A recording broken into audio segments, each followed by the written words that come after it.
బాగుందంటే super super గా ఉంది.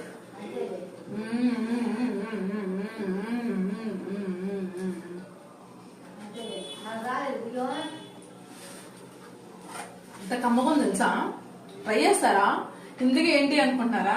మన ట్రెడిషనల్ ఫుడ్ అయినా అమ్మమ్మలు నానమ్మలు చేసే ట్రెడిషనల్ ఫుడ్ అండి జొన్న పిట్టు అన్నమాట. సో ఆడవాళ్ళకి ఎటువంటి హెల్త్ ఇష్యూస్ ఉన్నా, నడుము నొప్పులు ఉన్నా, పీరియడ్ క్రాంప్స్ ఉన్నా ఇది కనుక పీరియడ్ లో ఉన్నప్పుడు పెట్టామంటే పీరియడ్ క్రాంప్స్ పోతాయి. అండ్ వీక్ గా ఉన్న లేడీస్ కూడా తిన్నారు అంటే కనుక బలంగా ఉంటారు. సో ఆడవాళ్ళకి మనం తప్పకుండా షేర్ చేయడం మాత్రం మర్చిపోకండి. ఈ యొక్క జొన్న పిట్టుని మీరు ట్రై చేయాలనుకుంటే ట్రై చేయండి. ఏం లేదు, జొన్నలు మార్నింగ్ నానబెట్టాలి, ఈవినింగ్ అనేది కడిగేసుకోవాలి. వాష్ చేసినాక దాంట్లో కొంచెం పచ్చి కొబ్బరి, ఇలాచి వేసి మిక్సీకి వేసుకొని ఆవిరి ఉడకపెట్టేసి బెల్లంతో పాటు వేయాలండి.